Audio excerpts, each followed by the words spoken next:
నిర్మించడానికి అనేక రకాలుగా చాలా సంవత్సరాలుగా, చాలా వేల సంవత్సరాలుగా ప్రజలు వచ్చారు. చాలా వేల సంవత్సరాలుగా భారతదేశాన్ని కొల్లగొట్టుకుపోయేవారే వచ్చారు. భారతదేశ నిర్మాణంలో ఎవరైనా ఉన్నారు అని అంటే ఎవరున్నారు అన్నటువంటి అంశాన్ని మనం ఈరోజు చూస్తాం. అయితే భారతదేశాన్ని కేవలం నిర్మించటం మాత్రమే కాదు, వివిధ సంస్కృతులు, వివిధ భాషలు, వివిధ ప్రాంతాలు, వివిధ రంగులున్నటువంటి చర్మాలు అన్నీ కలిసినటువంటి ఈ దేశాన్ని నిర్మించటానికి ఒక సమాజం ఎలా, ఎవరు, ఎప్పుడు, ఎలా కష్టపడ్డారు అన్న విషయాన్ని మీ ముందుంచే ప్రయత్నం చేస్తాను. దీనిని ఇండాలజీ అని కూడా పిలిచాం. అంటే భారతదేశాన్ని గురించినటువంటి అధ్యయనం అని. థియాలజీ అని అంటే దేవుని గురించిన అధ్యయనం, అలాగే బయాలజీ అంటే జీవమును గురించిన అధ్యయనం, అలాగే ఇండాలజీ అంటే ఇండియాను గురించిన అధ్యయనం. అంతే, సింపుల్, రైట్? సో ఇండియాను గురించినటువంటి ఈ అధ్యయనంలో ముందు మనకొక పర్స్పెక్టివ్ కావాలి, మనకొక దృక్పథం కావాలి, మనకొక పారాడైమ్ కావాలి. పారాడైమ్ అని అంటే ఆలోచన విధానం. ఈ పారాడైమ్లో ఈరోజు మనకు ఒక షిఫ్ట్ వచ్చే అవకాశం ఉంది. మీ ఆలోచన విధానంలో దేశం పట్ల, సమాజం పట్ల, అన్నిటినీ మించి బైబిల్ మనకిచ్చే అవగాహన పట్ల ఒక పారాడైమ్ షిఫ్ట్ వచ్చే అవకాశం ఉంది. కాబట్టి కొద్దిగా జాగ్రత్తగా వినేందుకు ప్రయత్నం చేయండి. ఇకపోతే ఈ సాయంకాల సమయంలో నేను పంచుకోవాలనుకున్నటువంటి మాటలు మీ ముందు ఉంచుకుంటున్నాను. స్క్రీన్ పైన మీరు చూస్తే యోహాను సువార్త 18వ అధ్యాయం 36వ వచనం కనిపిస్తుంది. యేసుక్రీస్తు పిలాతు ముందు నిలబడుకుని ఆయన మాట్లాడుతున్నాడు. గ్రేకో రోమన్ ఎంపైర్ అనంటే గ్రేకో రోమా సామ్రాజ్యం. ఆ సామ్రాజ్యం ప్రపంచమంతా విస్తరించినటువంటి సామ్రాజ్యం. రవి అస్తమించని బ్రిటిషు సామ్రాజ్యం అని మొన్న చెప్పుకున్నటువంటి వీళ్ళు రాక మునుపే అప్పుడెప్పుడో ప్రపంచంలో సూపర్ పవర్గా నిలిచింది గ్రెకో రోమన్ ఎంపైర్. ఆ గ్రెకో రోమన్ ఎంపైర్లో కైసర్ అగస్టస్ అనే ఆయన అందరినీ కలుపుకుంటూ వచ్చాడు. అందరికీ 10 రకాలైనటువంటి వాగ్దానాలు చేశాడు. అందులో ప్రధానమైన 3 వాగ్దానాలు: మీకు రోమన్ సిటిజన్షిప్ ఉంటే పీస్ ఇస్తున్నాను, మీకు రోమన్ సిటిజన్షిప్ ఉంటే రక్షణను ఇస్తున్నాను, మీకు రోమన్ సిటిజన్షిప్ ఉంటే జస్టిస్ అనగా న్యాయం ఇస్తున్నాను. ఈ 3 మాటలు చెప్పి అనేకులను ఆకర్షించాడు. అనేక రాజ్యాలు రోమాలో కలిశాయి. ఆ రోజులో ఉన్నటువంటి మాట all roads lead to Rome. అన్ని మార్గాలు లాస్ట్కి ఎక్కడికి వెళ్తాయి? రోముకే వెళతాయి. కైసర్ అగస్టస్ ఈ విజయాన్ని సాధించిన తరువాత ఈయన నిజానికి దౌత్యపరంగా ఎక్కువ విజయాలు సాధించాడు. కొట్లాటల కంటే కూడా, లేకపోతే యుద్ధాల కంటే కూడా దౌత్యపరమైన యుద్ధాలు ఎక్కువగా, అంటే ఒత్తిడి తీసుకుని వచ్చి ఇలాంటి ఆఫర్స్ ఇచ్చి అనేకులను తలతో కలుపుకున్నాడు. ఆయన కుమారుడు, ఆయనకు కొడుకులు లేకపోతే ఒక కొడుకును దత్తత తీసుకున్నాడు. ఆయన పేరు కైసర్ తిబేరియస్. ఆ కైసర్ తిబేరియస్ను దత్తత తీసుకున్నప్పుడు ఇవాంజెలియోన్ వేయించాడు. ఇవాంజలిజం అని మనం మాట్లాడతామే, ఆ పదం అక్కడి నుంచే వచ్చింది. ఇవాంజెలియోన్ అంటే అర్థం ఏంటంటే డప్పు తీసుకుని మొత్తం ఊళ్ళన్నీ తిరిగి మనకు రాజు పుట్టాడు, మనకు రాజు పుట్టాడు అని చెప్పటమే ఇవాంజెలియోన్ అంటే. మనకొక రాజు కలిగాడు అని చెప్పటం. మన రాజుకు కొడుకులు లేరు అని బాధపడ్డాం కదా, ఇదిగో మన రాజుకు కొడుకు పుట్టాడు అని చెప్పటం. అప్పటి నుంచి కైసర్ తిబేరియస్ తన కుమారుడు, తన తండ్రి అయినటువంటి కైసర్ అగస్టస్ చనిపోయిన తర్వాత తన విగ్రహాలు ఎక్కడ పడితే అక్కడ విగ్రహాలు పెట్టించి ఒక కొత్త కల్ట్ మొదలైంది. ఒక కొత్త కల్ట్, దాన్నే కైసర్ కల్ట్ అని పిలిచారు. Kaiser, the religion of Caesar, కైసరు మతం. ఈ కైసరు మతంలో Kaiser Augustus is god or deified Caesar. దేవుడిగా మారినటువంటి కైసరు కుమారుడైనటువంటి తిబేరియస్, కైసర్ తిబేరియస్ దేవుని కుమారుడు. That was the gospel that they were preaching. ఆ రోజుల్లో వాళ్ళు ప్రచారం చేస్తున్నటువంటి ఈ సువార్త ఇది. మనకు దేవుడైనటువంటి మన రాజుకు కుమారుడు దైవ కుమారుడు అని కైసర్ అగస్టస్ యొక్క కుమారుడైన కైసర్ తిబేరియస్ను చూపిస్తున్నారు. ఆ క్రమంలో కైసర్ తిబేరియస్ కాదు, ఐ యామ్ ద కింగ్ అని నిలబడ్డాడు నీ రాజు. ఐ యామ్ ద కింగ్ అని నిలబడినప్పుడు వచ్చిన రాజును పట్టుకొని వచ్చి బట్టలు ఉడదీసి కొట్టి ఆయన నెత్తి మీద ముళ్ళ కిరీటం పెట్టి ఇప్పుడు నిలబెట్టారు. నిలబెడుతూ మాట్లాడుతూ ఉంటే పిలాతు మాట్లాడుతూ ఉన్నాడు. పిలాతు is the representative of this Graeco Roman empire. ఈ మహా సామ్రాజ్యానికి ప్రతినిధి పిలాతు. పిలాతు నిలబడుకుని మాట్లాడుతున్నాడు.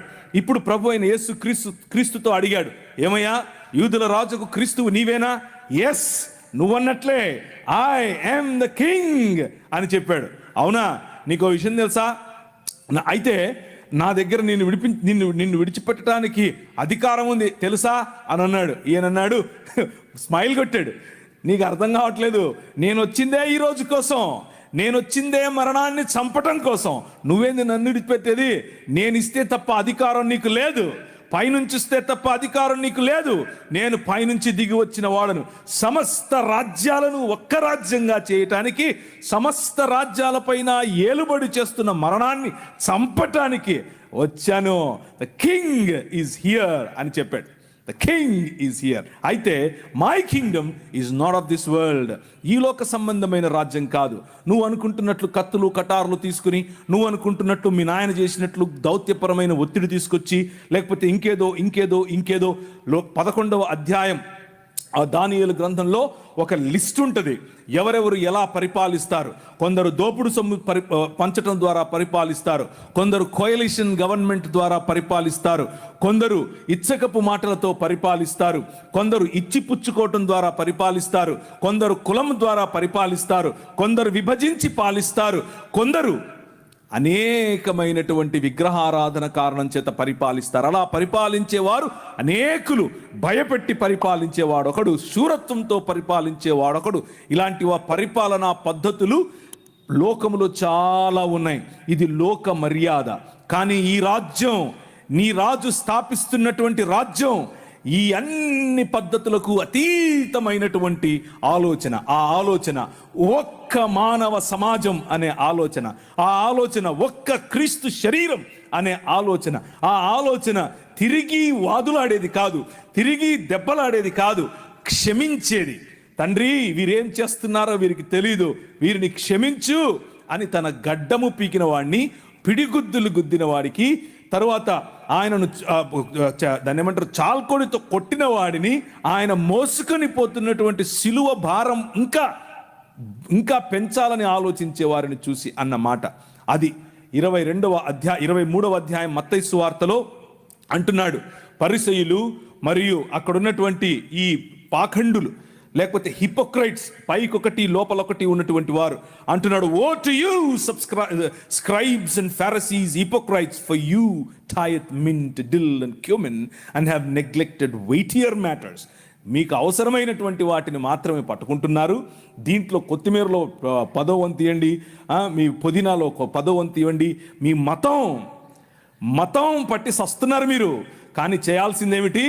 జస్టిస్, న్యాయం, మర్సీ, కనికరం, ఫెయిత్ ఆర్ దీన మనస్సు కలిగినటువంటి, నేను కాదు రాజు, నువ్వే రాజు అన్నటువంటి ఆలోచన. That is the kingdom of God. అది దేవుని రాజ్యం. ఇది మన నేషనలిజం. ఈ ఆలోచనను బట్టి మనం ప్రపంచములను ఆశీర్వదిస్తాం. న్యాయం ప్రతి ఒక్కరికి, కనికరం ప్రతి ఒక్కరికి, ఆయన రాజ్యం ప్రతి ఊళ్ళో, ఆయన రాజ్యం ప్రతి దేశంలో, ఆయన రాజ్యం ప్రతి తెగలో. రోమీయులకు రాసిన పత్రిక, దేవుని రాజ్యము, for the kingdom of God is not eating and drinking, but the kingdom of God is righteousness, peace and joy in the holy ghost. That is the kingdom of God. దేవుని రాజ్యము అనంటే తినడం తాగడం కాదు. దేవుని రాజ్యము అనంటే ఏంటి? నీతి, సమాధానము మరియు పరిశుద్ధాత్మనందలి ఆనందము. This is the basis. ఇది మనకు పునాది. ఈ పునాది పైన ఆయన తన రాజ్యాన్ని కడుతున్నాడు.